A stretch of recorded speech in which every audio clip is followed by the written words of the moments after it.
Hello, ladies and gentlemen. My name is Miusha Sever. I'm Director of Regional Dialogue. My last 8 years are tied to life in Central Asia, mainly Uzbekistan, but also Afghanistan. It's a great pleasure to be here today in this surreal, peaceful environment of Bled, discussing Afghanistan. Here in Bled, it's hard to imagine that peace is something that millions of people in those regions have not known in their life. When we're talking about Afghanistan, Afghanistan has gone through 30 years of wars. There are generations growing up never knowing what it means to live in peace, what it means to have freedom of movement. If you happen to be a woman, freedom of choice is also something that doesn't exist for you. It's my great pleasure to have 4 really exceptional panelists here. I will start with our Afghan guest, Mahbooba Siraj. Mahbooba Siraj is director of a private consulting company, as she humbly posted on her CV on the website. I know Mahbooba from Afghanistan. She's much more than that. She's very outspoken female activist. Her grandfather was King Amir Habibullah. I'm still not good at remembering all the complicated Afghan names. Her uncle was the famous King Amanullah, and her great-grandfather was King Amir Abdurrahman. I also had the honor and privilege to meet her husband. Her husband, Hassan Gilani, is a famous Mujahideen commander. One of those, he was commander of this Maoist group that fought against Soviet occupation. And people in Afghanistan tell you he's probably one of the few commanders and Mujahideens that was honest, that stayed clean, and unfortunately stayed out of politics lately. But he's a walking encyclopedia. Our next guest, Mr. Francesco Vendrell, is also quite a famous person in many conflict regions. He's got 40 years career in diplomatic service, first with the UN and the last 6 years and more as a special representative of European, former special representative of European Union to Afghanistan, following his previous position as a special representative of Secretary General to Afghanistan, UN Secretary General. I will not mention all the other places where you have been running. It's a long list, but you can read it at the website. His CV is posted. The other guest is one of my favorite women in Slovenia. I'm a Slovenian, and it's very good to have a Slovenian taking part in this discussion. It's a brave minister, a defense minister, Dr. Ljubica Jelišić, who is also a professional. Defense and peace studies is her area. Even if she's not a minister, I'm sure she'll continue to work on that. She's a university professor. She also has postgraduate studies in military sociology.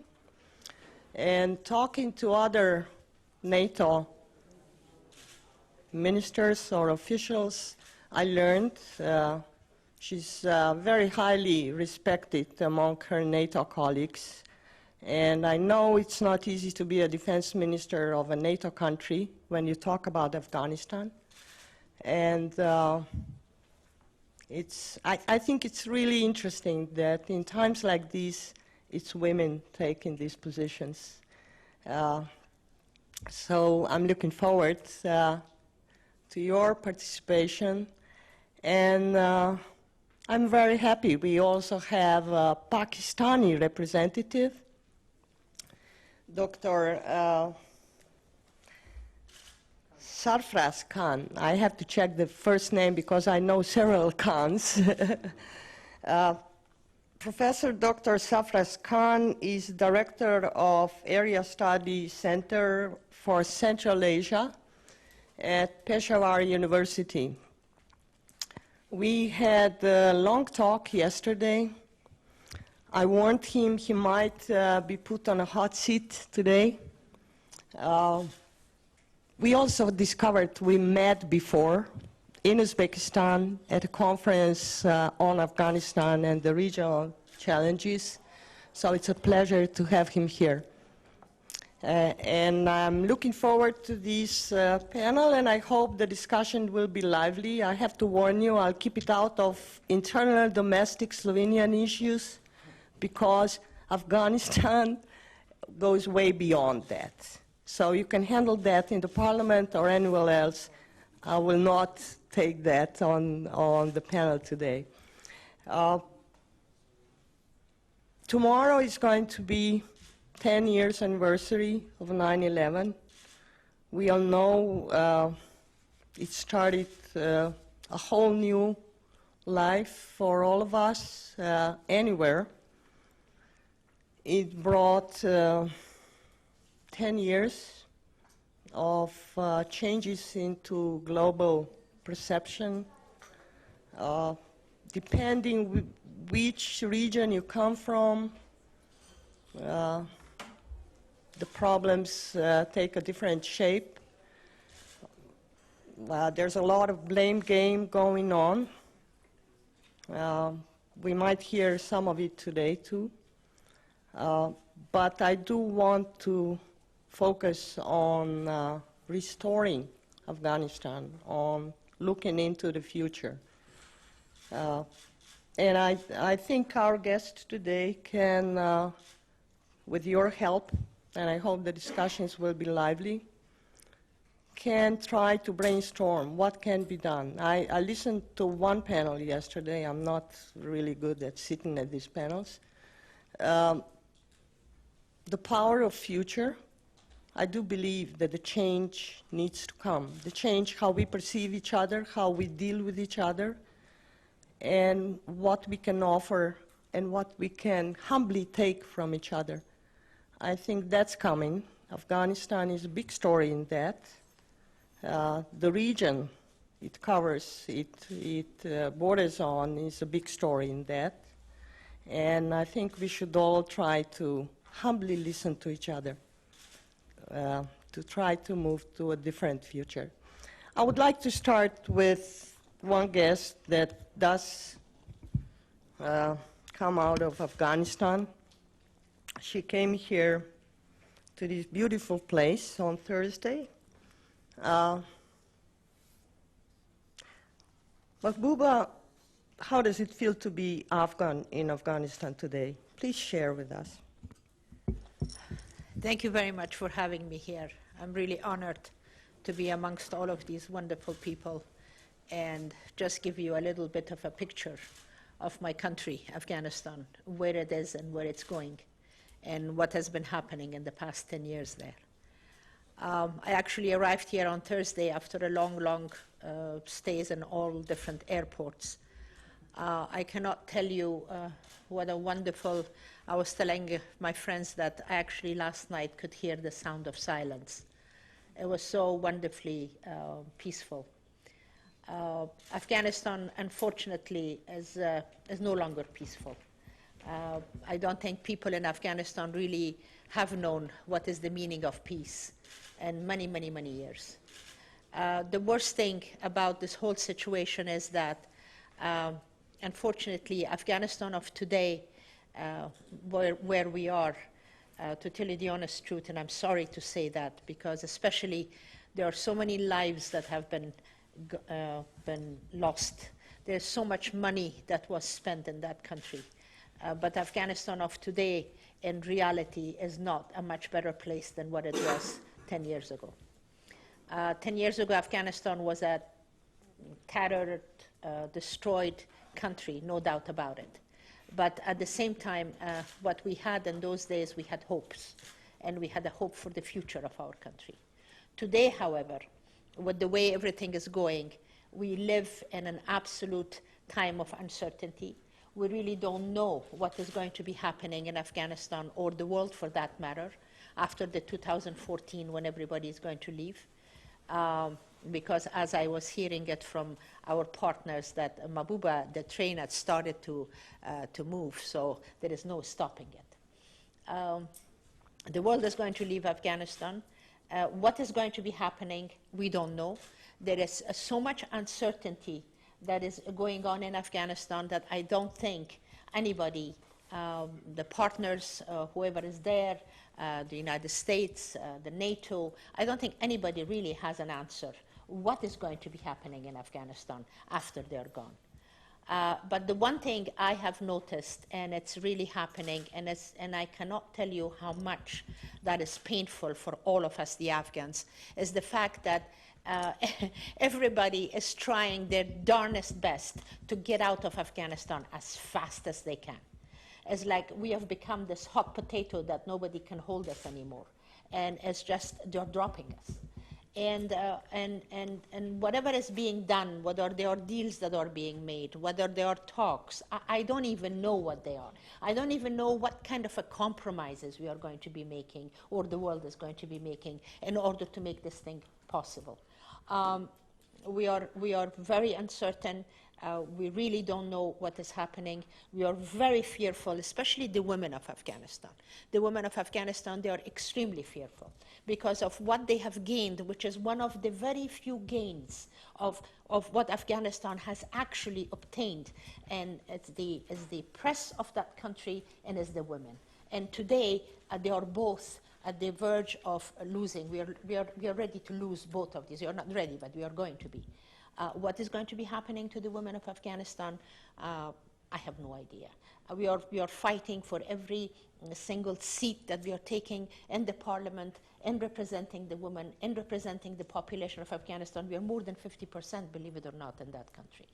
And but we are uncertain, and they are very fearful and very uncertain times right now in Afghanistan. Thank you, Mahbouba, for this sharing of thoughts that I'm sure come from your heart.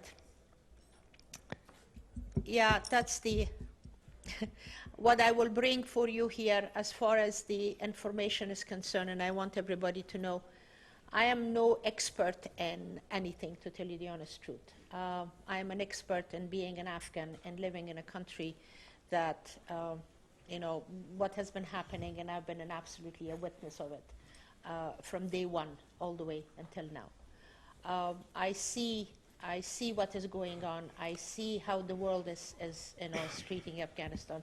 There is more than actually $80 billion that have gone spent in Afghanistan. There is so many lives that have been you know, lost in Afghanistan.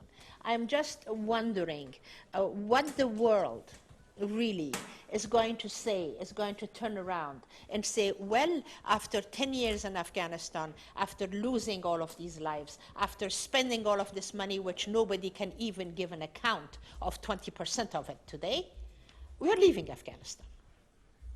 I am actually leaving this in your court. You decide. Thank you.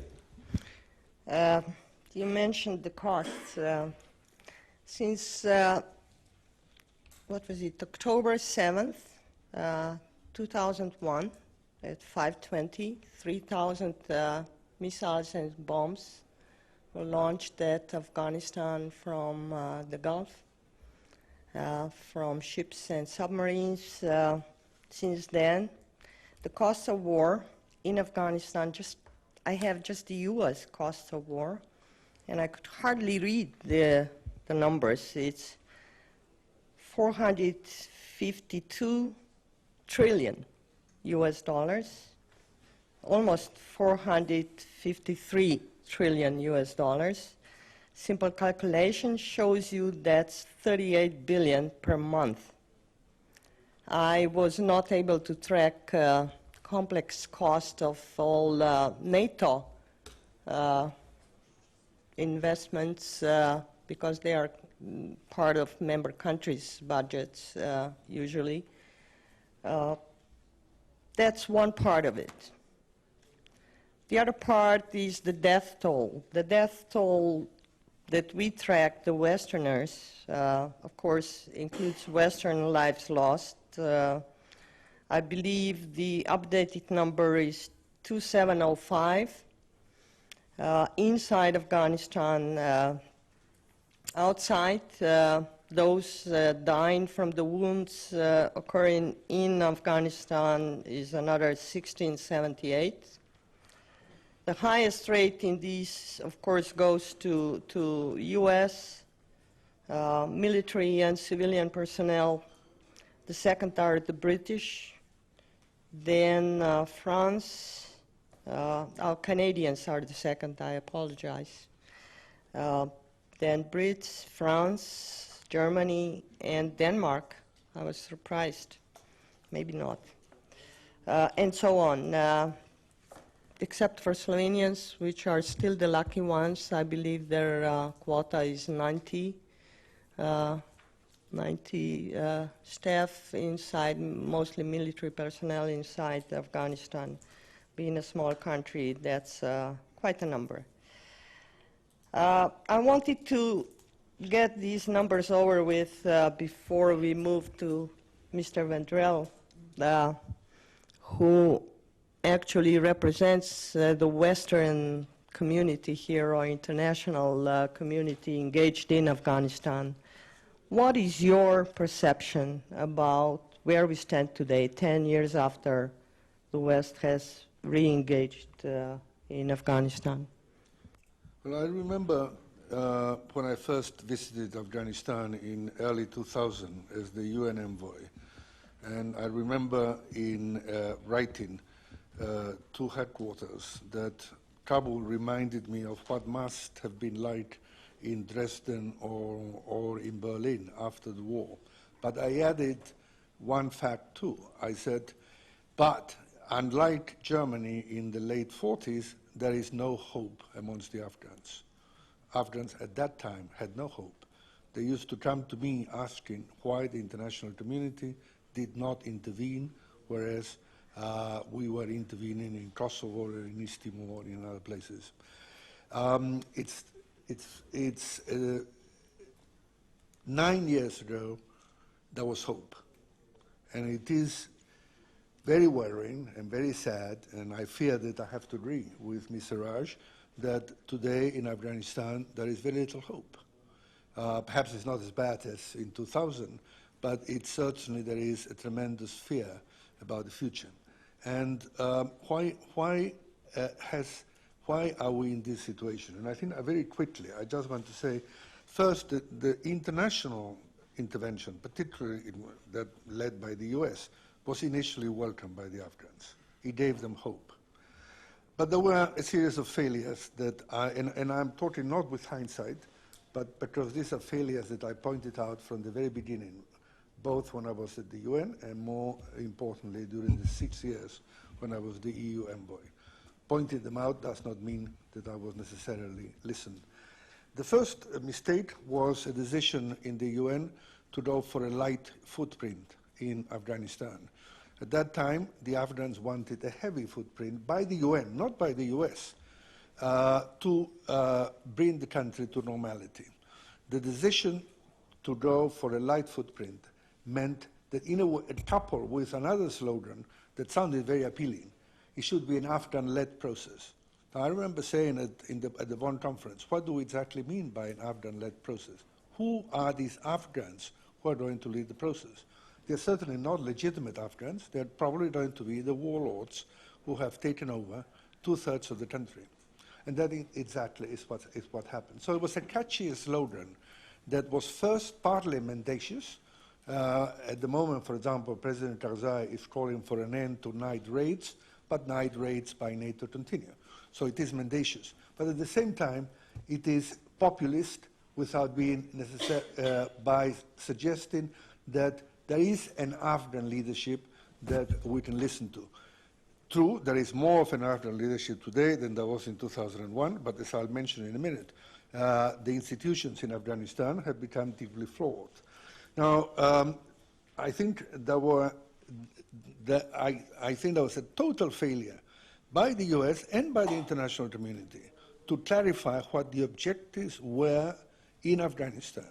These objectives kept shifting, and there was certainly no strategy to achieve the objectives. So in 2002, we had a Secretary of Defense, Rumsfeld, saying we are not in the business of nation building.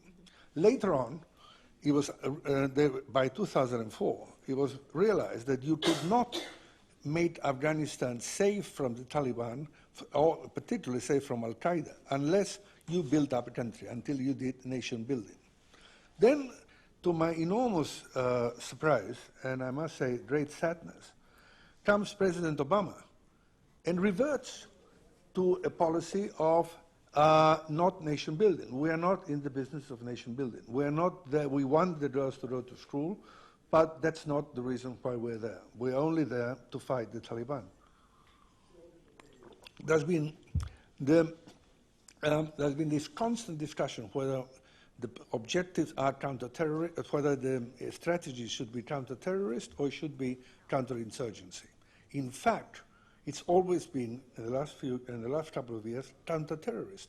There has been no effort to build the state institutions that are absolutely required to ensure that when the US and other forces withdraw, that there are stable institutions that can run the country.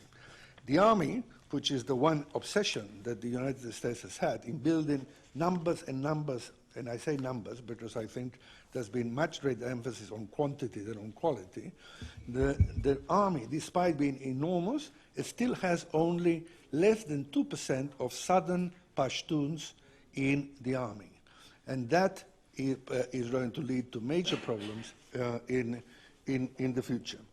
Now, there was then despite the fact that the Taliban had been able to achieve power in 1996, largely because of the mistakes and bad governance of the warlords. The warlords were allowed to take over the main positions in the country, whether they were at the ministerial level, governorships, or police positions, or de facto positions. There was a tendency also to rely on individuals rather than on institutions and teams. There is no such thing as a miracle man or woman. You need an institution.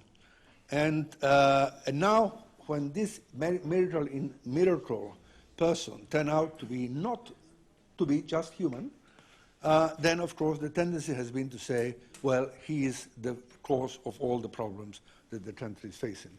There was a decision by my UN successor and by the US to prioritize stability over justice. And at the end of the day, we've had neither stability nor justice. Iraq was another, of course, was something that drew away attention in the US and in many places in Europe from Afghanistan. There was an element of blindness towards Pakistan, towards the fact that the Taliban had regrouped in the tribal areas of Pakistan. And there are many reasons. We can talk about that at a different moment as to the role of Pakistan and the reasons for it. There was, again, excessive optimism amongst the diplomats, a desire, particularly as Iraq was going badly, to prove or to convince oneself that Afghanistan was a success. Later on, in the last couple of years, there have been flawed elections. Flawed elections that have set a very bad precedent for the future. The result of the flawed elections have been that there is an element of lack of legitimacy today when it comes to the executive, when it comes to the parliament, and when it comes to the Supreme Court. So they are both at the moment under enormous question. And of course, while the behavior of international forces, or the US forces, although at a certain level, it has been important for the Afghans to trust on the US, at the same time, the behavior in terms of their actions in the countryside, the holding of prisoners without trial, there is the arrests and night searches have caused an enormous amount of disappointment and anger amongst the Afghans. So I would leave it for, I still think that it is possible to achieve something. I think it is possible still to prevent the worst from happening, but I think perhaps you will want to ask me that after other people have the opportunity to speak. Thank you. When I moved in March, I moved from Kabul to Uzbekistan, back to Tashkent. In that period, the most common mantra of every day was Afghanization. Afghanization. Does it mean state building or just handing over and let's get out of there? NATO and ISAF as the main power inside Afghanistan today have a role, a strong, a very important role in that. It's a political, but it's at this point it's mainly military operation. Unfortunately, those of us that worked there as civilian experts were always on the edge of fighting with the security rules and the military setting their rules their way. So as a defense minister of a NATO member country, and I know you often traveled to Afghanistan, what are your feelings about that today? And how do you see this moving on? Also in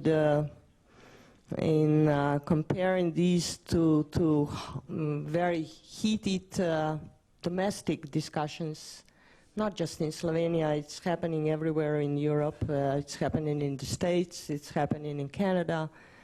How can you resolve this issue? Why is NATO there? Why are Americans there? We maybe understand a little more, but what about NATO? What does it have to do there? Thank you very much for these difficult questions, to which we should answer first as NATO members, and then as a specific NATO member, which is a small country that entered NATO in 2004, which means after the situation, after the attempt to change Afghanistan have begun in 2001. So first, what we as a NATO country and what we as a NATO community are doing in Afghanistan. First, I would like to say that we feel there as a part of international community that was called upon to help and to restore stability in Afghanistan by United Nations. So our first vision and first principle that led us all to Afghanistan is actually our responsibility towards international security that we all, as members of United Nations, have to fulfill. Second,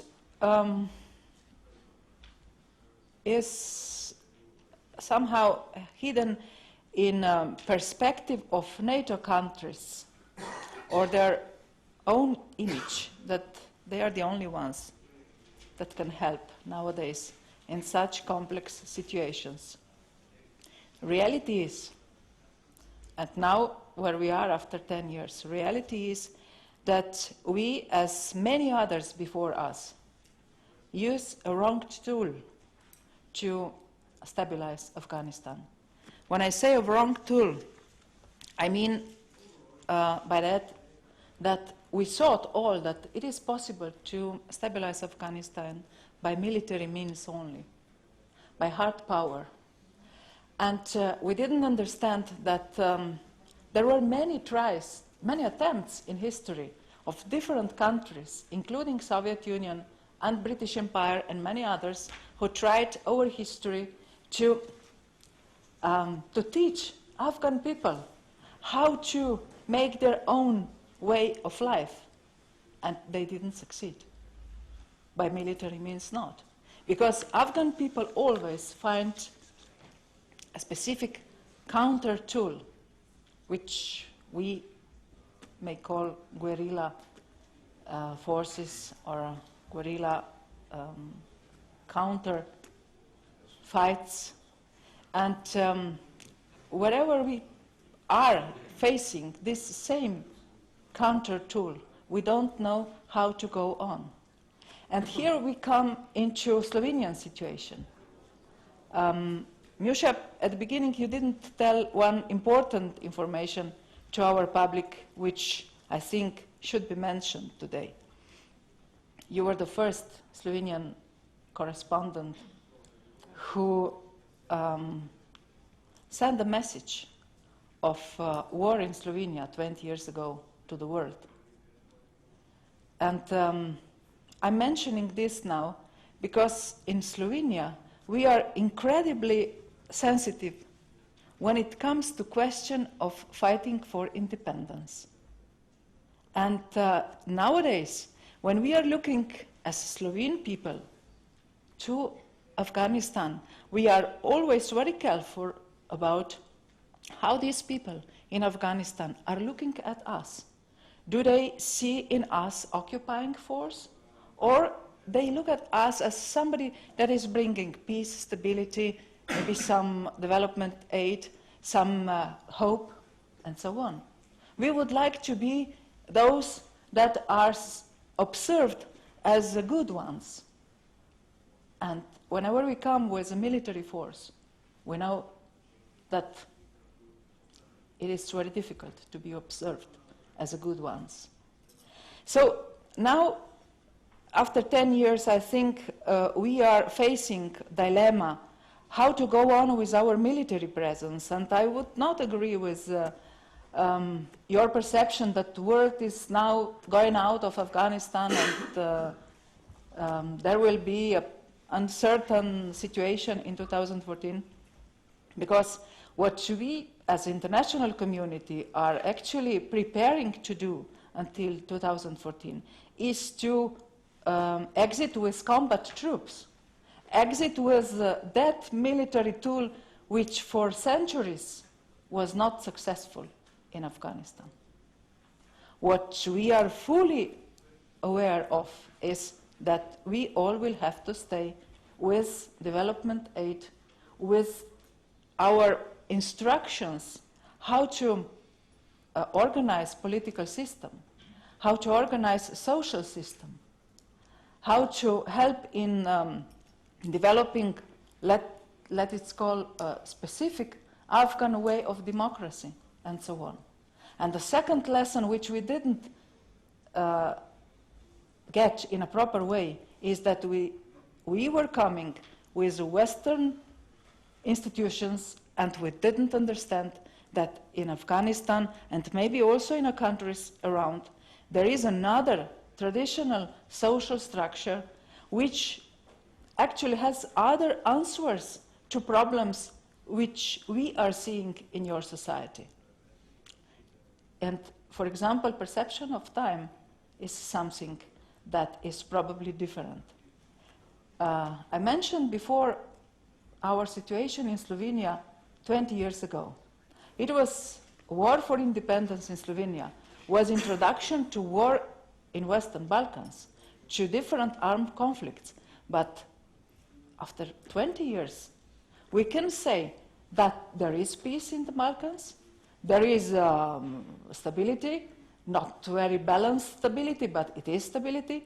We all have hopes for economic progress, and all countries that were established in the Western Balkans, be it those that were here before and those that came after the dissolution of former Yugoslavia, all these countries are now contributing forces to Afghanistan. So after 20 years here in the Balkans, we were able to set our internal situation in a way to help you. And after 10 years in Afghanistan, I think, taking Balkan measuring time, we are just in the middle. So we still have to do many things in Afghanistan. If, of course, our help and our aid is acceptable for Afghan people. Our President of State said yesterday that there must be internal forces who will make changes in future. And I think it's the same for Afghanistan. We all, you and us, we all have to find internal forces of power to change Afghanistan into a stable country. And I think that, of course, one part of the question lies in the hands of women.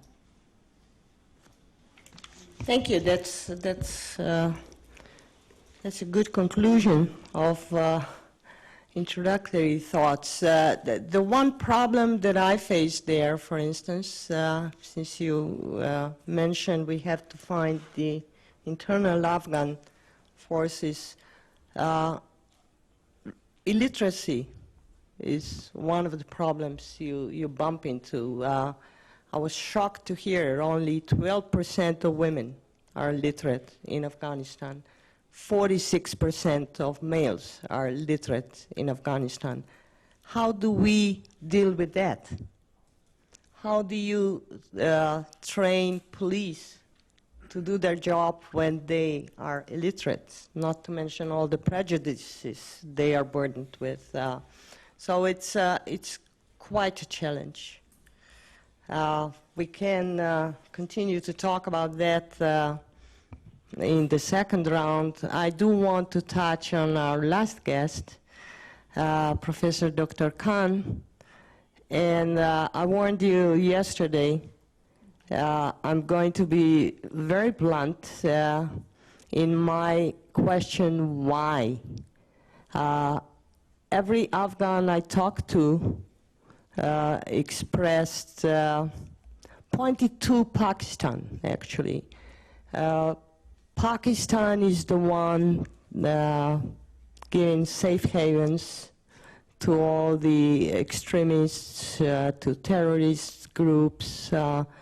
Pakistan is the one sending suicide bombers all the way, in turbans, small children with vests. I talked to women that were kidnapped in Pakistan, put the vest on. Next day they woke up in Afghanistan with a suicide vest on them. Why are you doing that? Why are you playing this double-faced game with the international community?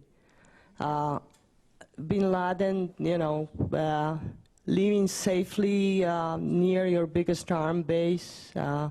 Everybody knows Mullah Omar is sitting down in Quetta.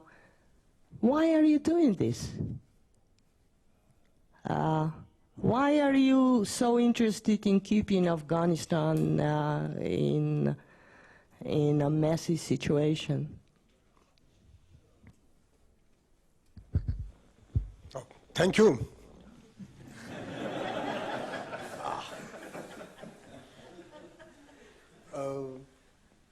Two things I'll start with.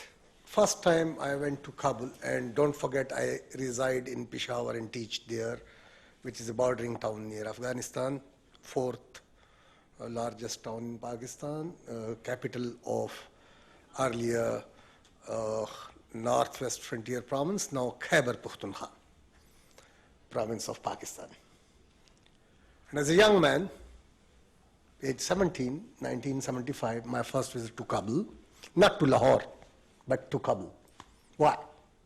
Kabul was a growing, modern, liberated city where you could have an Indian cinema film, which in Pakistan you could not. You could have a pub, wine or beer, and you could have a mosque, all three existing side by side. As a young man, I wanted that, went there, it was peaceful. Although already Afghanistan was a republic, not kingdom. And in Pakistan, we had democracy. Elections were held in 1971, and we had a people's rule in Pakistan as well. And after that, things changed. 1977, we have a coup d'etat in Pakistan. General Ziaul Haq overthrew the elected government in Pakistan and hanged the elected prime minister. A change happened in Afghanistan too. Sons and daughters of the land wanted to change their society. They wanted to come out with certain reforms. Now, where is sitting? Earlier in 1919, when Afghanistan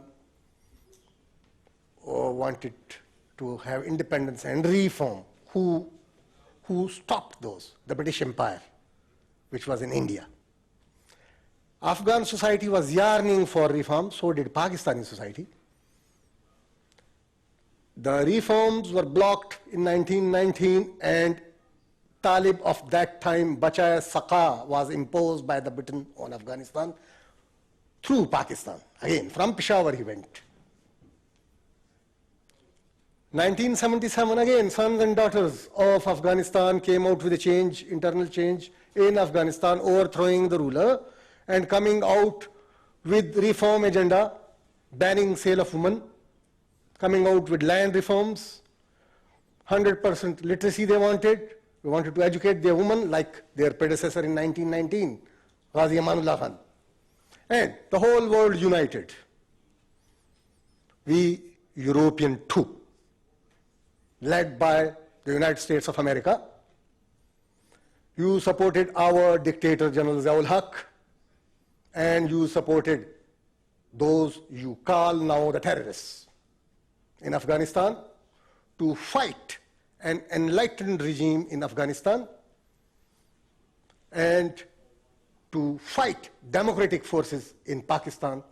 You supported the general at that time. That is how this monster of terrorism was created later on. The seeds are there back in 1977, 78, 79, 80.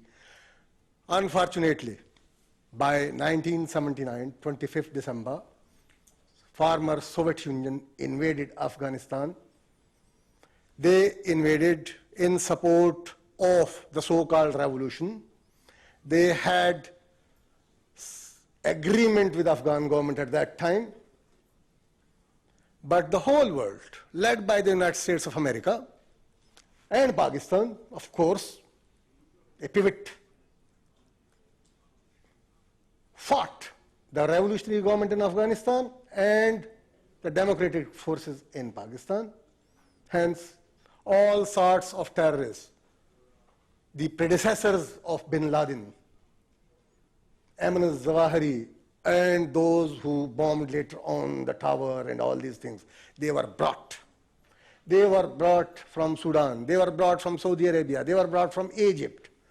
They were brought from all corners of the world, of course, via Pakistan and Afghanistan, to fight. And we call it, the world decided to fight the Soviet Union till last Afghan. And you did. You did fight the Soviet Union. You dismantled that till last Afghan and last Afghan, which was residing in Pakistan too. In between, there were two major casualties. The casualty of the Afghan state and the casualty of a modern state of Pakistan too, and democracy in Pakistan. I believe that never in the world people struggle for noble goals like democracy, human rights, women's rights, rule of law, in numbers as many as Pakistani did. We have a history of coming out, our people coming out with bare hands to struggle for democracy in their own country. And always dictators, military dictators, are supported by the West there, by the Americans, by the European Union, by the Great Britain. And they impose on us for their own reasons to fight Soviet Union or to fight Afghanistan or other. They deprive us of our democratic rule. Whenever there is a military dictatorship, money is coming in Pakistan, weapons are coming into Pakistan, and whenever we are having democracy, everything is stopped in the name of indulge in terrorism, indulge in nuclear weapons or something else. That is the history. Those who know a little about that, Pakistan, they know that what I'm saying is absolutely true. So, Pakistani government, of course, the dictators, had been always siding with the West and United States of America in their endeavors to fight in the bipolar world, the so-called socialist forces.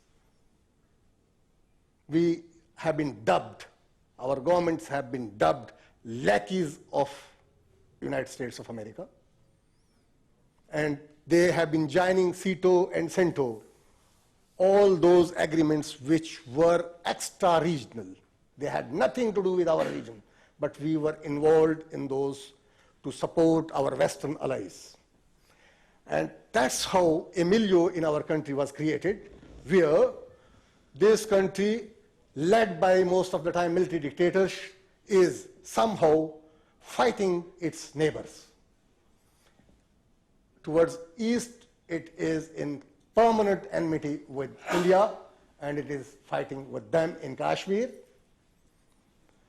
Towards west, it is always either trying to have a friendly government, which means actually subservient government to Pakistan, to avoid the two border situation. And internally, it is with the help of, again, the Western world, crushing its own people who are for democracy, enlightenment, human rights, and those who want to live in peace with their neighbors. That is an orchestrated thing, I believe, from outside. This is not the real voice of Pakistani people. This has been done through international powerful machinations of the imperialists of that period, and later on, because of the fight of the West with other forces, that Pakistan and Afghanistan has been a casualty. Thank you, Things changed Professor after Khan. 9/11. We'll talk about it later.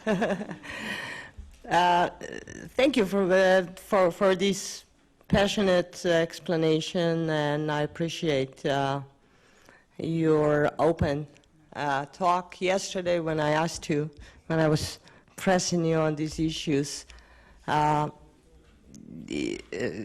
Is it the fear of Pashtunistan, or is it your fear from India? Why are you doing all this with Afghanistan? They've suffered for 30 years already, and you said we want to let the West world bleeding. We are bleeding. And we have to move towards the future. And you did mention the sacrifices of Pakistanis too. Yesterday we talked, you mentioned that only in the last 3 years, 35,000 Pakistanis lost their lives. These are the losses, the death toll we hardly ever talk about. This is more than you lost in the First and the Second War with India. I don't actually have exact number of the Afghan civilian, Afghan death toll actually, but I think it's more than 5,000 in the last 3 years, I would say, when things went up. I think it's more important to realize that over 2 million Afghans have died as a result of foreign involvement. Yeah. That's what I wanted to mention, because before the deaths of Afghans were not mentioned. The 5,000 that I mentioned is just the, during the suicide bombers and everything in the past year. Yeah. I would like to bring in our audience. Anybody has a question, please raise your hand. We'll try to engage you in discussion. Otherwise, please go ahead. Minister, you used a term that you're not the only one to have use at the moment in the West. You said we should allow for an Afghan way of democracy. Afghan way. Would you say that? Would you say that we should allow an Afghan way about the treatment of women? Would you? Didn't we say in the past that the Arab world had to have its own path to democracy? In other words, are we denying the universal nature, not so much of democracy, because it's a term that has been corrupted, but the universal nature of basic human rights? Of course, I think that Afghan people they must have a chance to have all human rights, universal human rights, and they also have to live in peace and security.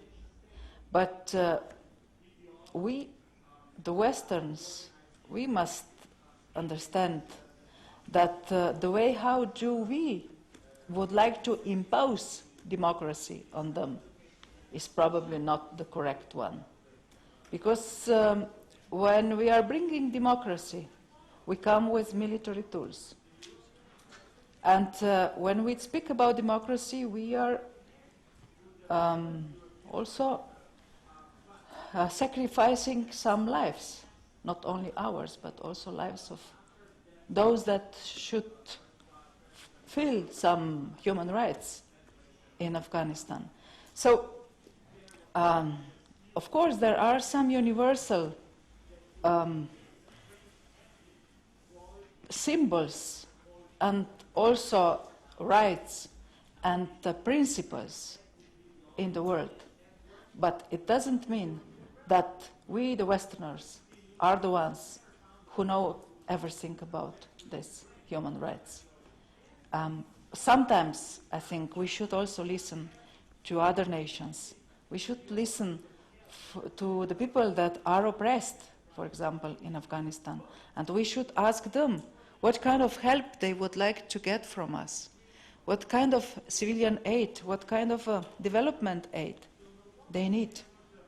What do they expect from us? Do they expect to stay forever with military troops, or they probably expect from us to help them to establish education system, to establish a health system,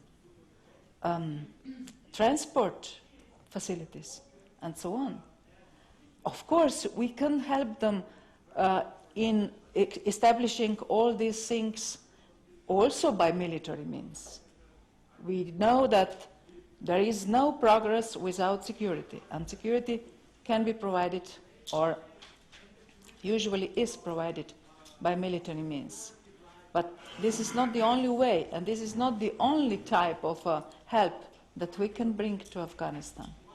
And when I say Afghan way of democracy, I always think of these indigenous people in Afghanistan who knows much better than us coming from abroad what is the best for them. And in this trying to find the best, we should help them. But I, of course, respect all of you that spent years of your work and life in Afghanistan, and I'm fully sure that you are much better in finding these best traces of future in Afghanistan than I am as Minister of Defense. There are two hands. There was one there, and here, and there. Thank you very much. Edward Mortimer from the Salzburg Global Seminar. I have a great deal of sympathy with the general point of view of Professor Khan, and I think all of us should agree that disastrous mistakes have been made over the decades by the West in handling the affairs of both Afghanistan and Pakistan. But I don't think we do any service to any of the peoples of this region by oversimplifying the history. And to say that the Soviet forces in 1979 entered with the agreement of the Afghan government is a little bit paradoxical when we remember that the then president of Afghanistan, Hafizullah Amin, was promptly disposed of and replaced by Babrak Karmal. I consider that as a comment, right? Not a question. Mr. Sachs? Okay. Yep. I spent some time in Afghanistan as a civilian representative in the military.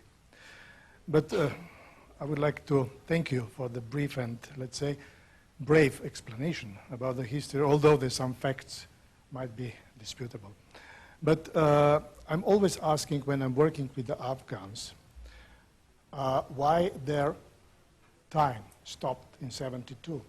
And the question is, you already mentioned that, and I know also from your relatives, you know, stories about the childhood in the Kabul and Jalalabad, that Afghanistan before '72 was prosperous. One of, let's say, of the symbol of the possible way of life in traditional community in developing. So I'm asking myself always, is it possible to go back, to stick and to make a connection with that? And I know that is possible. In Herat, we are working closely with the fine art faculty. Why we are working closely with the fine art faculty? Because there was a famous art school of Herat. And when I was there in 2008 for the first time, we organized a small exhibition in the PRT. It was very modest. And then I realized that they don't know how to paint the perspective. But this year, when there was an exhibition at the faculty, I was amazed. They find a contact few hundred years back. So it is possible. If it is possible in the art, I'm sure that it's possible also in the art of the social life. But of course, we have to change our plans. We have to change our way how we are working with Afghanistan and the other failed and weak states. I would like to sit not with my Italian colleagues, which are very nice, or Americans. I would like to sit with my Afghan colleagues and to work with them. This is a partnering. And yesterday, our President of State, he mentioned two options, hard power and soft power. And I agree that we Westerns, we are admiring hard power. It's coming out from our mythology. It's coming out from our history. Many times we are not able to understand that with the soft power, we can reach not the same goals, but better goals. So I would like to mention that on '81, I was for the first time in Kosovo. At that time, I was impressed because at that time, they had all the institutions, illegal university, illegal government, illegal armed forces. But in Afghanistan, it is always tripled. So we have always parallel systems. But we have to decide which system we are going to support. When I'm reading our newspaper, I had the feeling that in the media is supported Taliban side. Because they pay a lot of attention to them. instead to pay attention to such things that I mentioned. And I'm sorry, I'm very connected with Afghanistan, and I cannot stay quiet, being also a member or citizen of the Slovenia and the European Union. Not to fight is the right name, right word, to fight for the right of the Afghans and the region to start with a different kind of living together. Thank you. You mentioned soft power. Soft power demands people to go and get their feet wet, as I say it. Well, who wants to move away from places like this, huh? Into dusty, dangerous Kabul. But there was a question here. Miro Gregoric, Slovenia. I wonder what is or what could be the role of Farsi-speaking neighbors? That's the first question.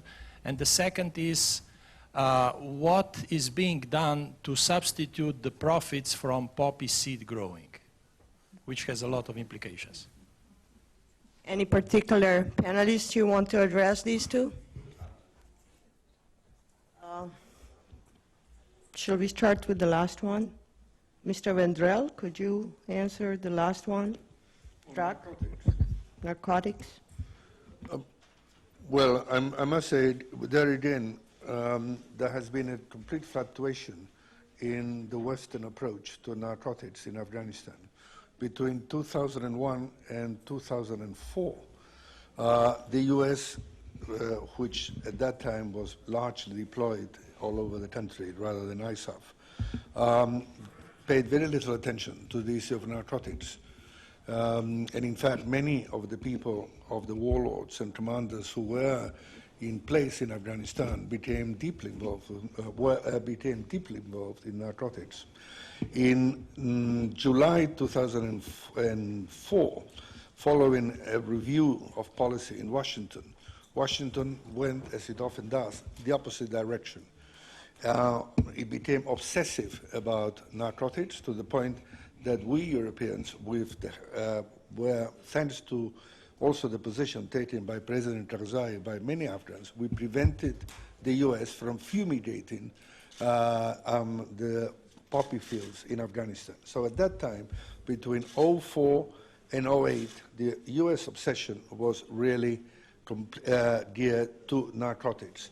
Not because of the warlords, but because they felt these were a source of financing for the Taliban, which is true. It was has been a finance for the Taliban, but it has also been, of course, a way of financing warlords and other members of the government. Since 2008, the clock has gone back to almost to position number one. The US is no longer interested in narcotics as a major issue. And, now, I regret to mention the US because if the EU were capable of having a position of its own and push it openly, irrespective of the views of our American friends, we would be, of course, be able to play a much bigger role. Unfortunately, we are very unwilling, for a variety of reasons that, like the issue of Pakistan and India, would take us several hours to discuss. We are unwilling to challenge the US. So whatever the US line is, we tend to follow, perhaps trying to improve it here and there with minor alternatives. So much about the role of narcotics, which of course is a cause of major concern to the neighbors. And although there has been constant talk of a regional approach to fight narcotics, the fact remains that this remains to be done. Thank you. Then the first question, I suppose, was actually questioning the role of Iran. They are the Farsi-speaking, although, you know, we do have Dari, Tajiks, Hazaras, Uzbeks that probably will not agree with the Pashto Taliban compromise very easily, especially not because of the role of women, which I think is one of the crucial points in these future talks with the pacification in the peace process. So, Mahbouba, what's your comment on that? Actually, regarding this question, Iran being our neighbor and being a very powerful neighbor, and at this point being actually at war with the rest of the world in one way or another because of their nuclear power that they want to create, is not making it very easy for Afghanistan because of the fact that we have the US as our allies, and the Iranians do consider that to be their enemy numero uno.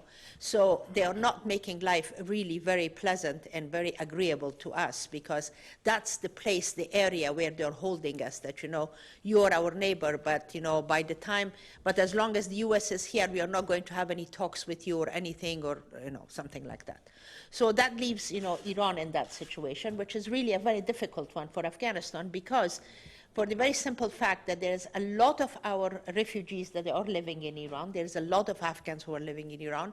Iran is a very powerful country, and it is in our region, and we really have to find a way of coming along and getting together with Iran. So that is something that maybe later on we can talk about, you know, as a solution, as a way of finding some kind of a solution to these problems, because otherwise it's going to be a huge, huge problem for Afghanistan, and it still is, because they are the ones that they are giving money, they are the ones that they are supporting the Taliban, they are the ones that they are actually financing them. So Iran is, that's where it is.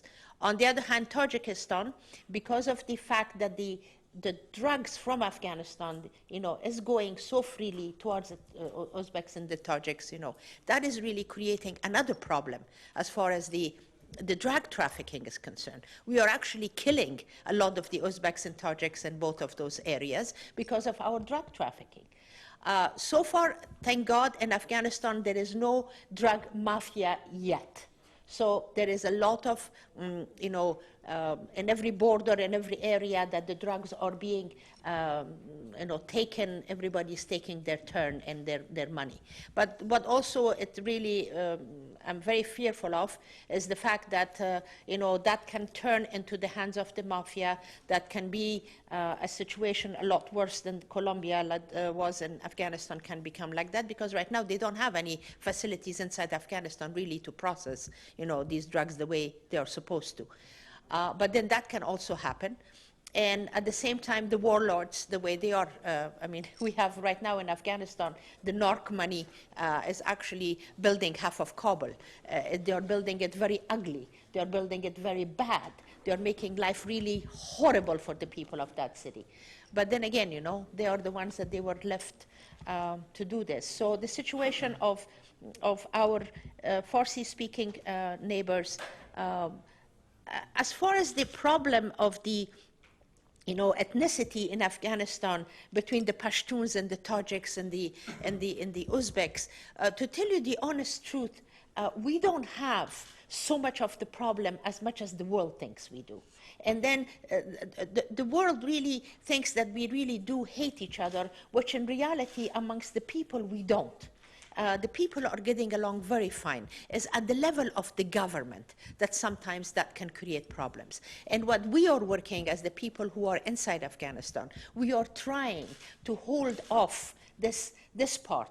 This should not be widened. This should not become a kind of a ethnic, you know, a problem in Afghanistan. The Pashtuns and the Tajiks and the Uzbeks hate each other, so let's get on each other's throat, like the same thing that was, you know, really was fanned a lot in Iraq between the Shias and the Sunnis. So this is something that we really, I'm asking the world to really stay away from it. This is not something to be fanned at all. Afghans, they have a way of dealing with this problem. We know how to deal with it ourselves. But if it starts getting fanned by the outside world, then we'll get into a problem that I don't think we will be able to manage it without a lot of bloodshed. So that's my opinion. Thank you. I want to move on something that probably has to be discussed. You mentioned Mr. Vendrell before, the UN just cannot stand up to Americans. Now, I have a problem with that. Why not? Why does UN keep excusing itself? And I have a very bad opinion about the role of UN, actually, in most of these day after situations. They are soaking money into their organization, into their positions. I see very little work actually achieved on the ground, be it in Kosovo, Bosnia. I haven't been to the places where they might have done a really good job, such as East Timor, but they're maybe too far away for us to know, being informed only through success story approaches of Western media. What's your human explanation? Well, let me first clarify that I had mentioned, I was talking of the EU inability to stand up to the US. But the question regarding the UN is equally relevant. And there is no, it is a fact that over the years, particularly after September 11th, because of the hostility that at that time, the ideological hostility that the right in America showed towards the UN, the reaction of the UN and of some of the UN leaders was to go out of their way to show that we were not antagonistic to the UN, to the US, which of course we were not. Simply we were, and I think this, when I say we, I mean the Secretary General and the Secretariat was meant to be an international impartial service, not neutral, but impartial. I think in Afghanistan, in particular, once the UN decided to take a low profile, the light footprint, and as the US role began to increase, and it increased enormously by the year 2004, the role of the UN, of UNAMA, the role of the UN became secondary to the role of the United States. And it was a difficult moment at that time to decide what to do. And I think inevitably, with the Secretary General's special representative not having any control or indeed any say about the way that ISAF and the international forces managed the conflict, the initiative fell out of the UN hands. And again, there's been successive UN envoys have had also problems with President Karzai. These problems would have been easier to manage had member states of the international community gone to President Karzai and said, we fully support the UN envoy at that time, something that actually did not happen. So to say that the UN is sucking money from others is, in the case of Afghanistan, madam, somewhat bizarre that you should say that, after you yourself pointed out that $1 trillion have been wasted, or part of the $1 trillion have been badly spent in Afghanistan. I don't think that the UN has been particularly involved in this misspending. Clearly, the UN is not perfect. Clearly, the UN is a huge bureaucracy, but the budget of the UN is less, the regular budget of the UN is less than that of the capital of Australia, Canberra. So we should, and if we look at the cost of peacekeeping operations, if I'm correct, and maybe my friend Edward Mortimer can correct me, I think the total cost of peacekeeping operations at the moment is about in the area of $8 billion or $6 billion. That compares with the hundreds of millions that have been spent in ISAF and in Afghanistan. So I do think that at the end of the day, yes, the UN has shortcomings. Yes, the UN has gone too far in appeasing the Americans, and in so doing, it is in danger of losing the support of the peoples of the third world. And the peoples of the people of the world, and particularly the peoples of the third world, are the very source of support that we actually need for the UN to succeed in the future. Can I just challenge you again on the role of the EU? I don't want to monopolize this discussion. The EU, as we know, it consists of 27 member states. Even if in each crisis there are only a few member states which really count. I mean, in Afghanistan, clearly the role of the UK and of Germany, France, Italy, and Netherlands was probably higher than that of some other member states. But there is always a prominent country within the EU, and sometimes a smaller country, some of those that joined the EU more recently, who feel that nothing should be done that should not be first discussed and agreed with the Americans. And this has really prevented, I mean, over the past 8 years, after a lot of effort, my office, my EU office, managed to get an agreement amongst European policymakers about what was going wrong in Afghanistan and what needed to be done. But the following step, which was to try then and do something, became always subordinated to, first we need to talk to the Americans to see if they would already agree in advance to what we were going to propose. The result was paralysis. There are 2 questions, 3. Katya, the lady. Thank you. Thanks, Musha. Katya Gershak. I'm actually a colleague of Musha Sever at Regional Dialogue, the non-governmental organization.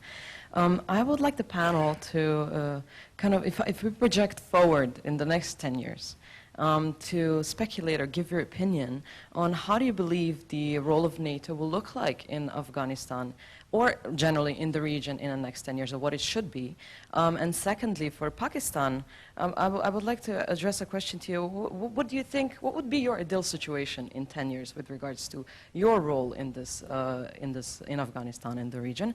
And thirdly, if Afghanistan really does not significantly improve, and we do reduce our involvement as NATO in Afghanistan, then what will this region rather look like? And I want to take it more broadly, Afghanistan, Pakistan, Iran, and Central Asia included. Thank you very much. Should we just take the next questions? Lucies van der Laan, I'm Vice President of the European Liberal Democrats. I was interested by the comment about how NATO went into Afghanistan, and I was actually a member of the Dutch Parliament when the Americans came and cajoled and pressured and bullied the Dutch into joining in, and I can tell you that with all the wonderful, security and other considerations, at the end of the day, most European governments, and I saw it with my own eyes, just do it because the Americans told them to do it. And I think the point is extremely important that Europeans start living up to their own principles and their own values and start asking these questions. And I think it's been extremely interesting hearing what the EU did wrong, what NATO did wrong, what the West did wrong. But my feeling now is a little bit, we're talking about the powerlessness of the future rather than the power of the future. So I would hope that in this last half hour, I would also like to have, from this distinguished panel, some ideas, some recommendations about the things that you can do, about the things that we can do, to make sure that from all this depressing information, we can actually come up with something positive. And I think we do have enough people at this forum who would like to have a bit of homework and also a little bit of hope. Thank you very much.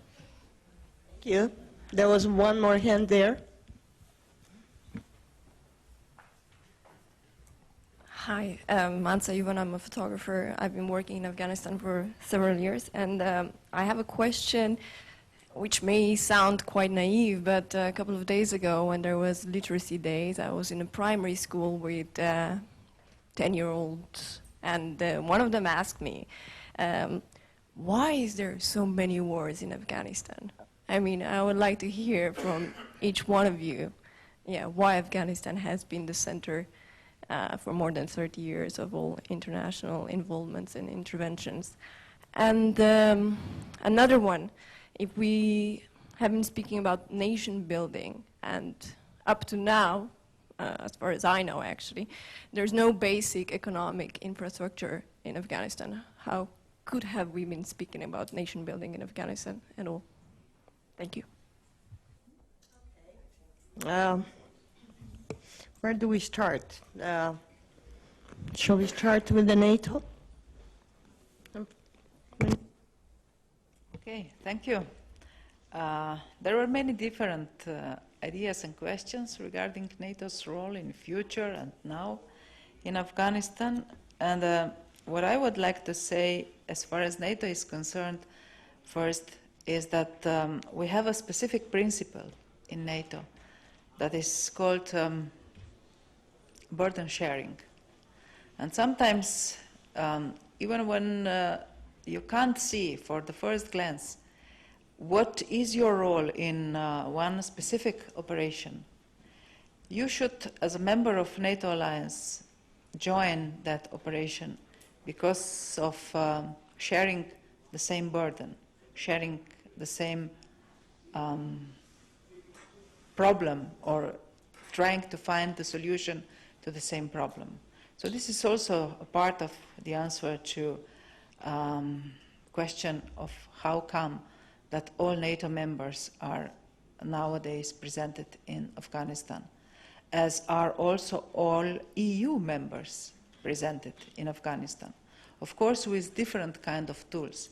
But there are not only NATO's countries, but also other countries that are presented with troops and development aid in Afghanistan. There are 49 states now that have military troops in Afghanistan, and something over 60 of the countries that are contributing different kinds of development aid. So we should ask ourselves not only of a role of NATO in the future in Afghanistan, but also of all these, let's say, 49 countries and their troops, and all these 60 countries and their finances and funds that they are investing in making Afghanistan better. In future, I think, first, according to the declaration that was signed between Secretary General Rasmussen and Hamid Karzai, and which speaks about strategic long-term partnership between NATO and Afghanistan.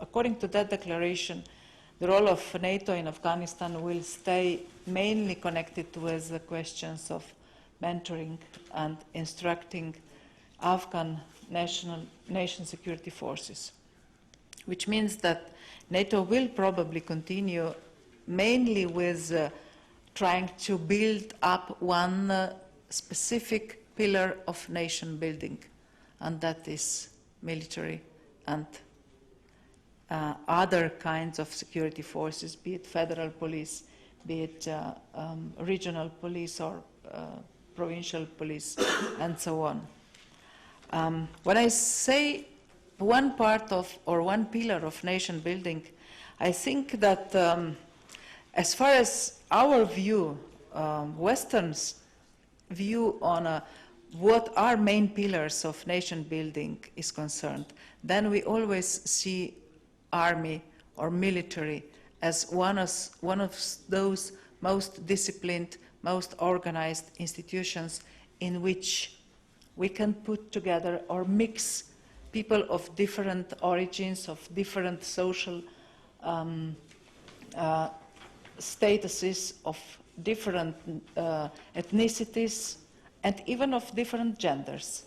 We can put them together in an institution that is regulated according to, I hope, also correct principles.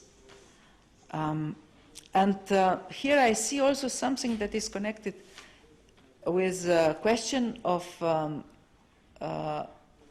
what can we do for the future of Afghanistan. I think that we should all, with all means that we have, we should help Afghanistan to establish and to build up a comprehensive system of education, of a system that would be able to include all generations, so to say. Because there is not only a problem of young people that are not included into education system, it is a problem of grown-ups that missed this possibility in past 30 years. And for this reason, I would like to say that the military, the ANA, Afghan National Army, is a good way to get a good education. When I'm talking to Slovenian soldiers that are right now working with members of one battalion in Afghanistan, they say that one of the most appreciated value is how to get a possibility to be educated. At first, of course, to get rid of illiteracy. So, to be a member of a military force means also to have a possibility to be educated. This is one way that we can help. And this is probably one of the functions that NATO will still have in Afghanistan. I mean it's education within ANA, education as overcoming with illiteracy, but also education in sense of professional values, military professional values, through which we also teach our soldiers, and we hope to teach soldiers of Afghan army too, to respect women, to help innocent people, to take care of children, and so on. So these are also important professional values of the armies. And these are things that we can bring by our mentoring of ANA and police and other security forces in Afghanistan. We can also bring many other things with civilian experts, as Srečko Zajec was. We can bring, I think, channels how to use scarce resources that are in Afghanistan for added value, for a development of the country. Because nowadays I see Afghanistan also as a country at a kind of crossroad in sense of development. Afghanistan is in the middle, is between countries that are fast growing. It's India there, it's China there. All these countries are making nowadays enormous development, economic development. And Afghanistan cannot stay there just being only a market for goods that are produced in neighboring countries. Afghanistan must have the same path to the future and not just stay there as a polygon for others to train different things. Thank you. Professor Dr. Khan, how will Pakistan look in 10 years and what will that mean for Afghanistan? I think that basically was the question.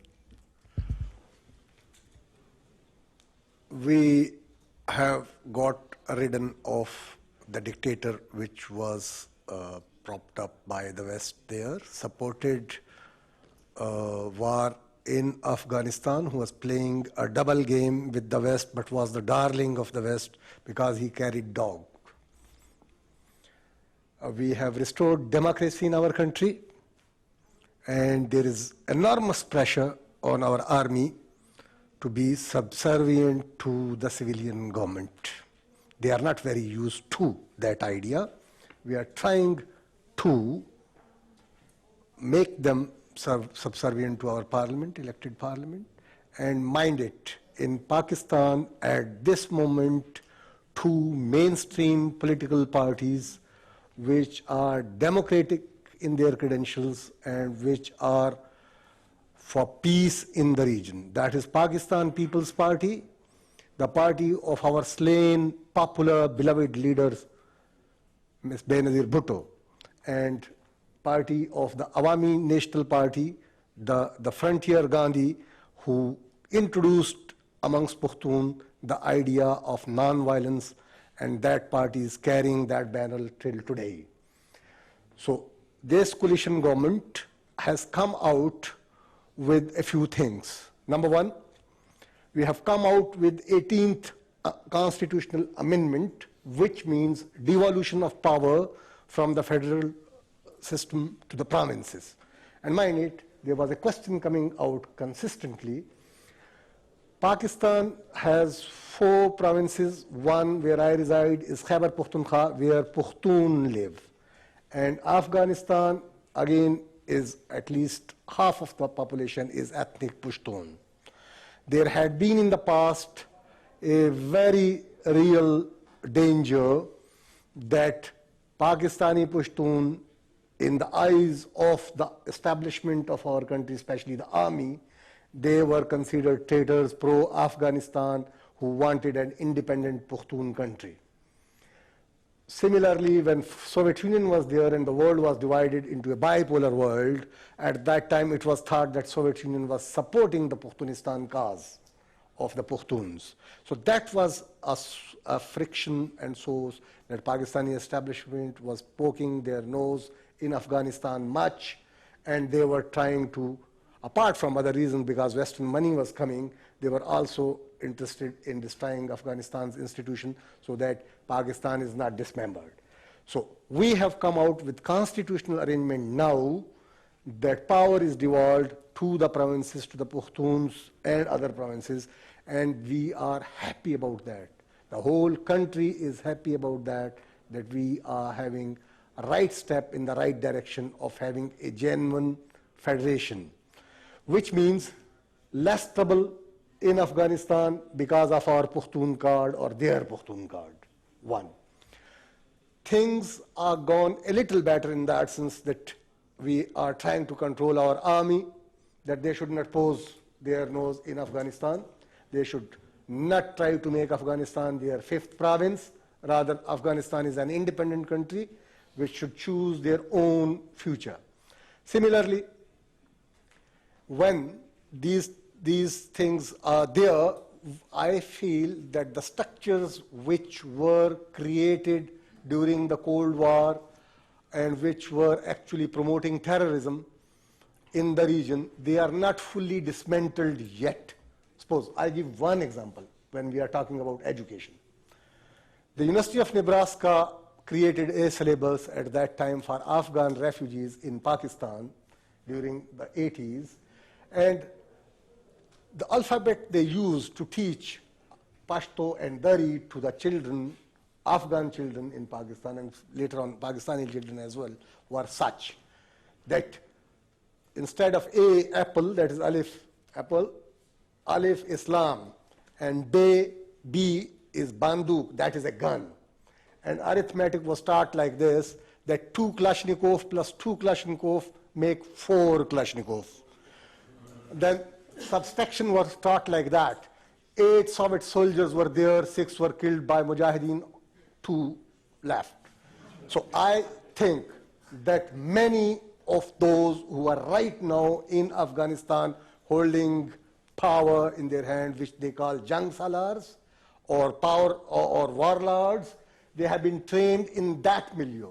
That education system which was given by University of Nebraska, trained them in that. So we need a lot of re-education now, de-education now, not only in Afghanistan, but in Pakistan and our tribal areas too. So this is one way that I feel that that thing will go back in a better direction, provided we dismantle all that existing structures, the money which was coming from Qatar, Saudi Arabia, Kuwait for Afghan, and madrasa system of ours which were producing the terrorists. I don't think it is dismantled fully. I guess that the United States of America and Europe has to do a lot to persuade the Wahhabi Islam in Kuwait and Saudi Arabia and Qatar to desist from pumping money into Afghanistan and Pakistan to the jihadis. Similarly, all those structures which are within Pakistan erected by intelligence agencies like CIA or our ISI, they have to be dismantled, and the connections which they, human connection which they have already, various intelligence agencies and terrorists, and how they get in times of difficulty benefited two-way. Terrorists get benefits and intelligence agents get benefits into that. That nexus has to be broken fully in that sense. That is required. So my expectation is I continue seeing instability in my region, in my poor region, in the next 10 years too. I believe that these structures are not dismantled. Powers like mentioned Iran, which is a big power, Pakistan, which is a big power, China, which is a big power, if they, with Pakistan and India, are not reached a consensus about Afghanistan, that what we are going to do there in the wake of reduction of troops. I don't believe that they are, as Mehbooba says, that they all are running out from Afghanistan. I don't believe that. I think they are going out, especially some of the Americans and European too, but they will have bases in Afghanistan, which means that the regional powers won't be happy there about that, about the American presence there, especially Iran, especially China, even Russia. So if we are not taking the countries of the region into confidence and not giving them a role which is legitimate and towards peace and reconstruction, it means the area will be in continuous trouble, in continuously unstable, and more deaths. We had 35,000 deaths, civilian and military, last 4 years, and we had at least 30 districts of Pakistan which were under control of the terrorists. I foresee that they will grow if the regional arrangement is not there. The instability will grow, the terrorists will occupy more areas, and will have liaison with various armed groups and even armed structures in the neighborhood, which means that we will have again a situation where the terrorism will flourish and it may attack then again Western capitals. And this time again, then world will be blaming either Pakistan or Afghanistan for that. I think this repeat of the situation should not happen, and the regional countries, with the help of European Union and saner elements in the United States of America, should work in that direction, that regional powers are having their legitimate rights secured there, and one area is not played against the other. Thank you. There's a question for the European Union too, or the international community rather. What can we do differently? How can we somehow change our engagement, yet not disconnect, and not continue to bleed and waste, throw the money out to waste and even corruption? What would your answer be if you had a chance to start once again? If I may, in answering your question, I would also like to answer the point made by the Dutch MP, or former MP,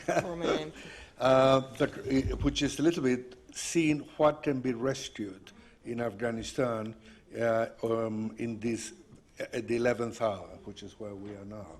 And I would think that whether we like it or not, talks eventually leading to negotiations with the Taliban are unavoidable. And that the sooner they start, the better. However, this is easier said than done. We have to decide first whom in the Taliban to talk. Now, I think the United States rightly has probably thinking of the Quetta Shura as the, which is under the overall leadership of Mullah Omar, as possibly the best bet. However, we have also to decide who will talk to the Taliban. Is it going to be the United States, a U.S. Taliban dialogue? Is it going to be an Afghan government Taliban dialogue, and then with a role for the U.S.?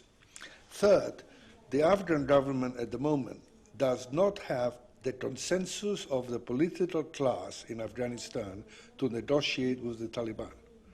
It is absolutely essential that in the next year there should be a consensus built, perhaps with the help of the UN or the EU or the US, but there needs to be a consensus built within Afghanistan as to what is the price that Afghans are willing to pay for peace.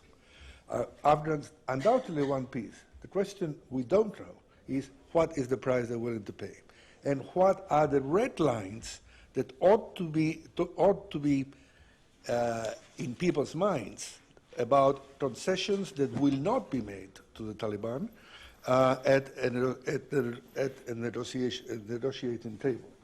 I also think that we need to find a way of ensuring that Pakistan, while Pakistan's interests are seriously taken into account, that discussions with the Taliban are not done through Pakistan.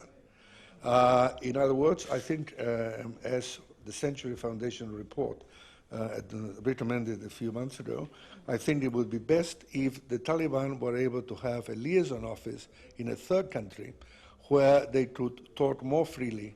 Now, getting a consensus between the government of Afghanistan and the US on how to proceed with the Taliban is going to be very difficult. As you all know, in the last year, the ties between the West and President Karzai have been extremely delicate, extremely difficult, and there is reason, for example, to believe that the latest talks or the contacts that took place between the Taliban and the US in a third country, that the name of the Taliban representative was actually leaked by the Afghan government and made further contacts in that direction impossible. So this is something that will be difficult, but it's essential. Then, as Professor Khan was saying, I think you need to bring the neighbors along. And that does not mean immediately jumping into regional conferences. Regional conferences achieve very little if they are not preceded by a very careful bilateral dialogue with each of the key neighbors to understand what their legitimate concerns are, and of course, and how to make their various concerns compatible with each other.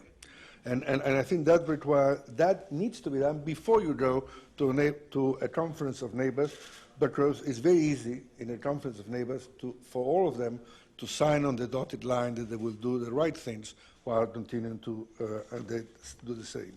Now, we also think that as of now, we need to really begin to think of a group of friends of Afghanistan split into three groups. A group of states which would be friends of Afghanistan, a group of parliamentarians from Western countries and other countries who would also be friends of Afghanistan, and a group of NGOs and civil societies and women groups.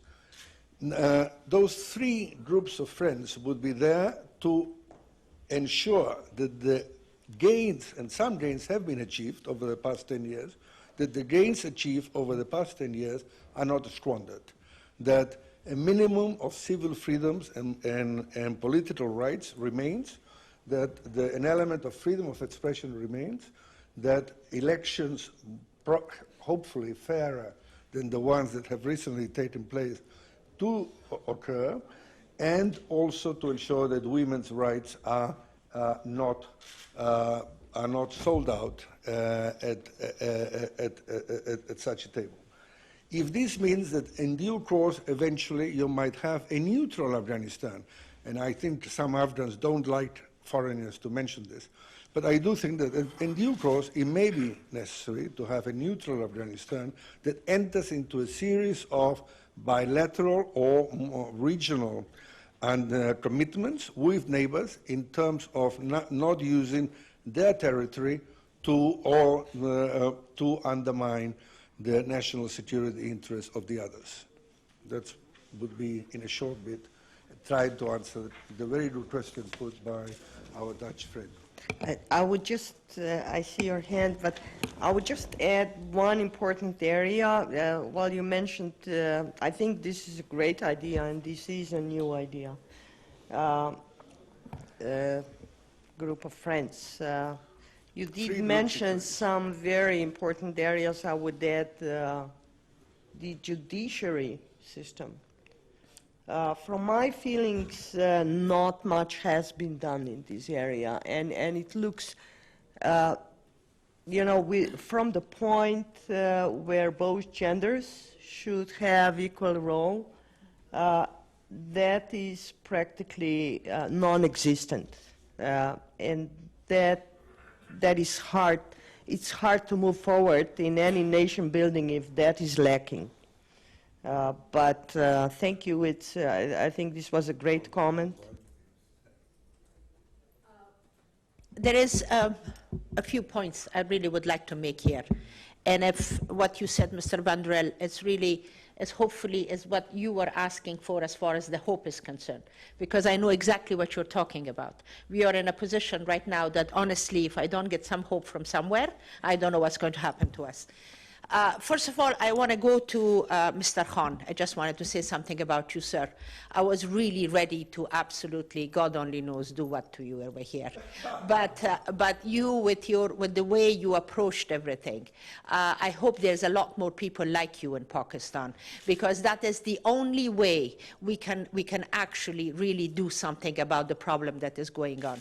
You are absolutely a breath of fresh air, and what you said, it makes so much sense, and I thank you for that. For you, lady, is one thing you said, it makes a lot of sense. What you said about Afghanistan taking their part and their share as far as, you know, building their country. But there is one thing I want to mention, please, and that's very important for NATO and for the United States to know. Don't give us the feeling that we are an occupied country. The reason, the only time there is the difference between an occupied country and a country that you're actually helping is that you have to consider the needs and wants of the Afghan people. If you don't, you'll be our occupiers. And believe me, nothing is going to happen with one's occupier. We will never listen to you. We will never do what you say. We won't. So one of the reasons that why everything has failed in Afghanistan from day one is because you all walked in there as our occupiers. If you had walked in as the people who are going to help us, taking our needs into consideration, being at the same equal level, teaching our president not to come from the place of a loser, but the place of somebody that has some winning cards in his hands, we wouldn't be where we are today. But unfortunately, that's what happened, and if this continues, we are not going to get anywhere. That's number two. Number three, thank you. Number three, as far as what you said, these groups of friends, this is the one way we can actually and really solve the problem of Afghanistan. We will need Europe, we will need United States, we'll need humanity, we'll need all of you. The same way that you are going to talk about the problems that you have today, because at the end of the day, please don't forget, it is the money situation of the world that is bringing all of you to where we are today. Today, Europe is in a bad shape because of the finances. Today, United States has no money to spend anywhere, and that's why they want to get out of Afghanistan. The whole thing changed because there is no money. So at the end of the day, that is going to be, in reality, if we really get together, the area where we are, and if we are really clever, if we could, in our region, can talk to each other, can have all of these discussions, can really understand, we can become a power to use this as our means to survive. And to actually, you know, if we promote each other, if you help us, as I was telling you, give us the right way to get out of Pakistan and get our materials from your ports. Why are you making it so bloody hard on us? In the same way, the northern countries, you know, why is Uzbekistan and Tajikistan making it so hard on us? You know, we are a landlocked country. What do you want us to do? You know, we can't really airlift everything in and out of Afghanistan. But at the same time, what we will do, we will give you connection to the world. We will give you connection to Central Asia. Pakistan you have so much that you want to sell to them. Well, let's do it. Let's do it from the point that makes sense. Let's do it from where the money is. Let's become powerful there. I mean, this is not a new thing that I am saying. This is something that has happened all over the world. I mean, you know, it's very simple. The revolution in France happened because there was no grain in France. You know, it's just not because, well, that was one of the main reasons, you know, when they had to go and eat cake. So, you know, it's just like, you know, this is the reality of where we live. So let's work on that. This is really where we have to work on. Then there is going to be hope in the world, and we all need you. Please stand behind us. Please have these three groups of friends. Let's the parliamentarians push the parliamentarians. Let's the women and the civil society do that.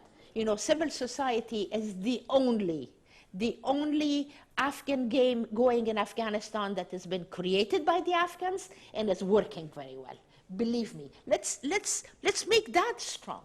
Our civil society is our only hope right now in the world, that we are going to be considered as human beings, let alone anything else, is with our civil society.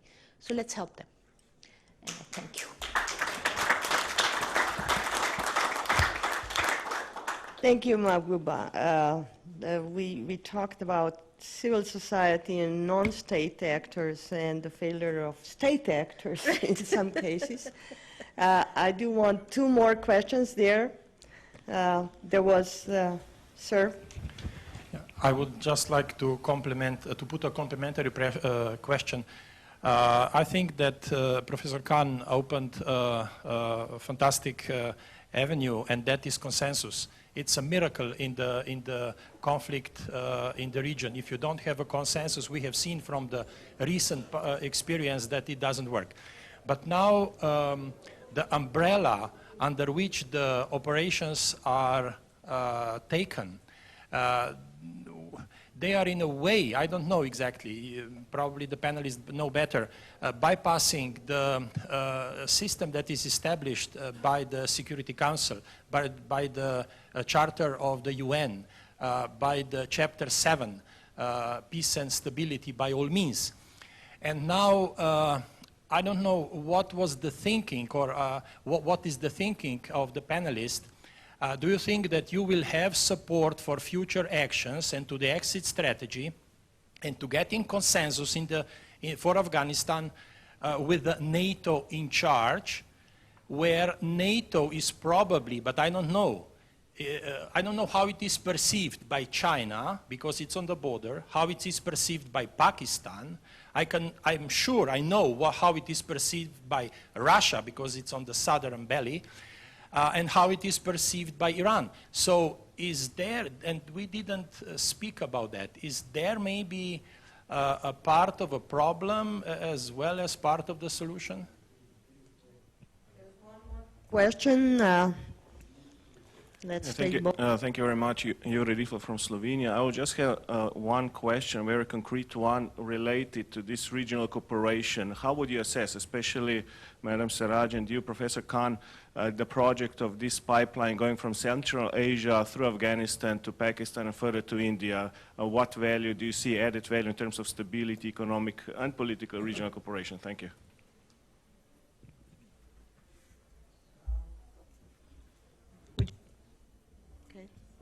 I'll take the last question first.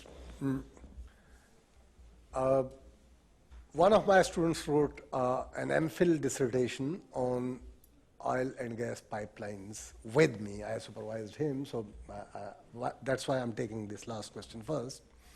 And finally, we reached three postulates. One is pipelines in peace, or peace in pipelines, or pipelines without peace. These three postulates. Some are saying that pipelines cannot be constructed because there is no peace in Afghanistan. Others are saying that pipeline will bring peace to Afghanistan if they are constructed. You have to start from somewhere. Or some say, just there will be peace in the pipelines, and the rest will be the turmoil outside it when it is passing through Afghanistan. These are the three options people are talking about. I'm a doer, basically, and I think that it can't be that there will be first peace and then the pipeline will be constructed. They probably at tandem, the effort should go at tandem. But there are problems, of course. Pakistan is facing energy shortages. We call it load shedding. We have 12 hours load shedding nowadays, and gas too. No power, which means no industry is working, no production, manufacturing happening, even domestic use like lights, and we are very hot, summer is very hot there. So no cooling, no fans working. The only way to get energy from outside is either we construct pipelines from Turkmenistan via Afghanistan to Pakistan and then further India, or from Iran. Iran, Pakistan, India pipelines. Americans are against Iran oil and gas pipeline towards Pakistan, and again for their political reasons. About pipelines from Turkmenistan, we normally hear that Americans are trying to tell us that Russians are against it. And I know personally that Daulatabad oil field, which is in Turkmenistan, is already bought by the Chinese, and the pipeline has gone to China already. So we will have something maybe from Turkmenistan if there is peace in Afghanistan. Not from Daulatabad now, but another oil and gas field in Turkmenistan is being developed maybe then. So again, it seemed Make it short. Make it short. Yeah, it means another 10 years maybe again. And that is the period of instability I guess will continue.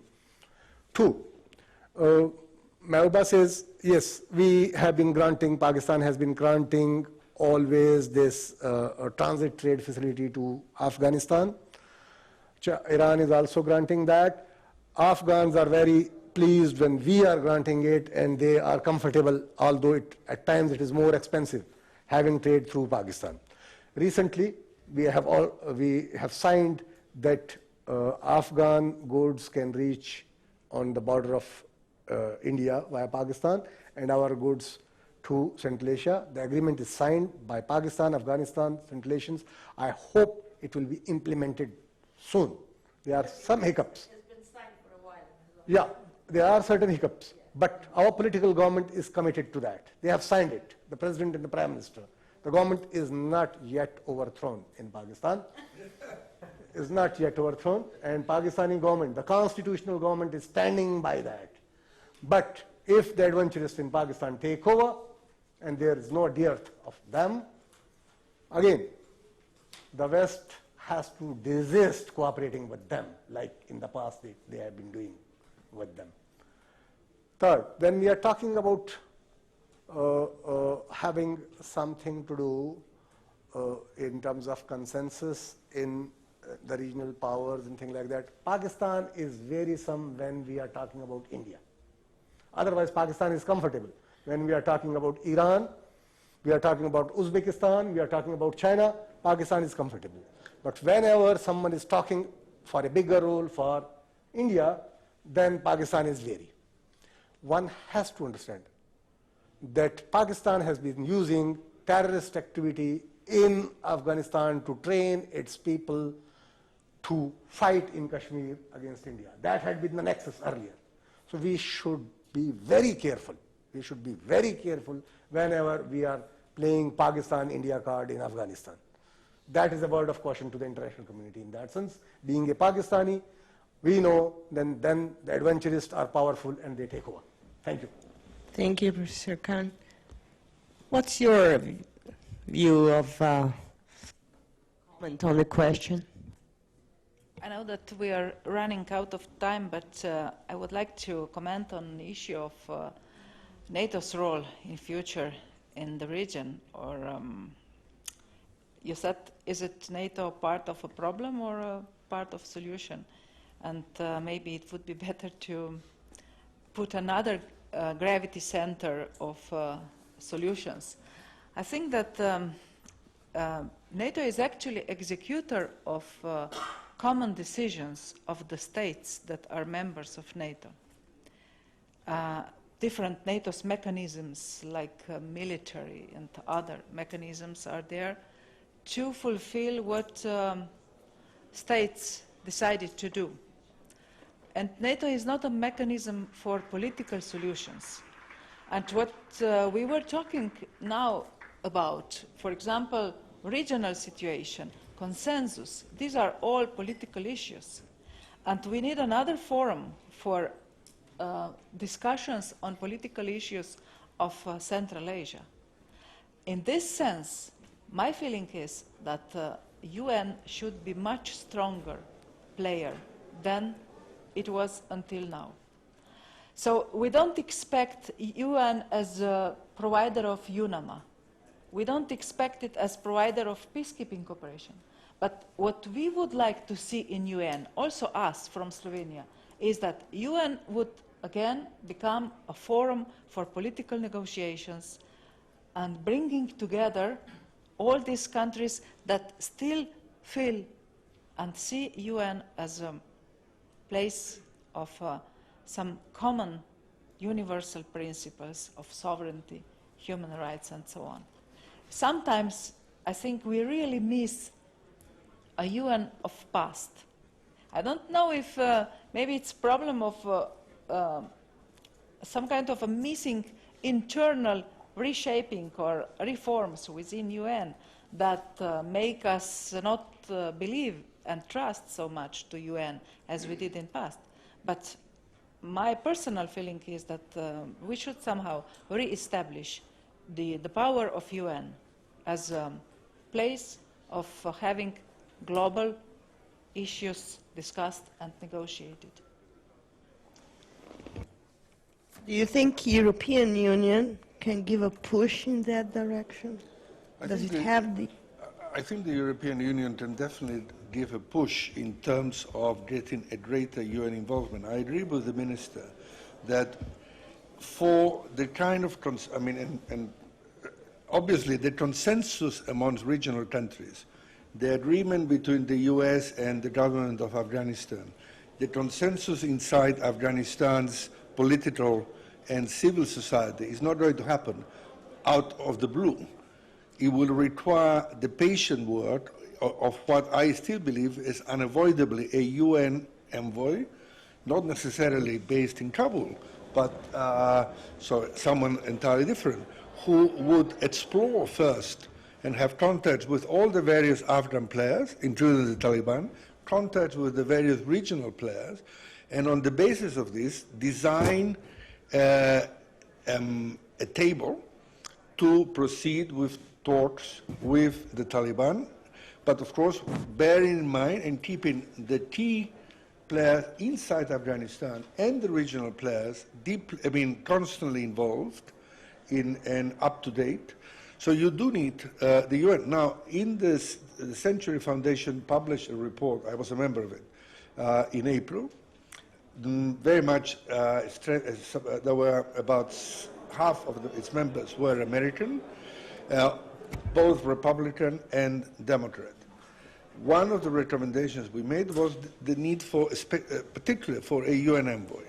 Unfortunately, it seems as if Washington is still in two minds whether to accept a UN envoy, with some at the moment thinking that the US can on its own bring about all these efforts together. I personally don't see how this can happen, and I do think that the European Union could tilt the balance in the US in favor of having a team, a UN team, who would do the kind of things that we mentioned earlier. Thank you. I think we've come to the end of the panel. I hope this has been interesting for all of us.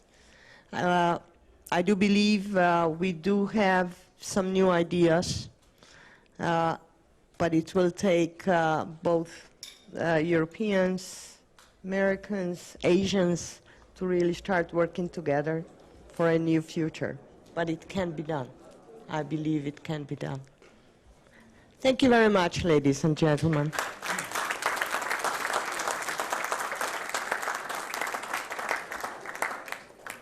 I wanted to actually offer the job of that UN envoy to Ambassador Van Drell and ask him to do that.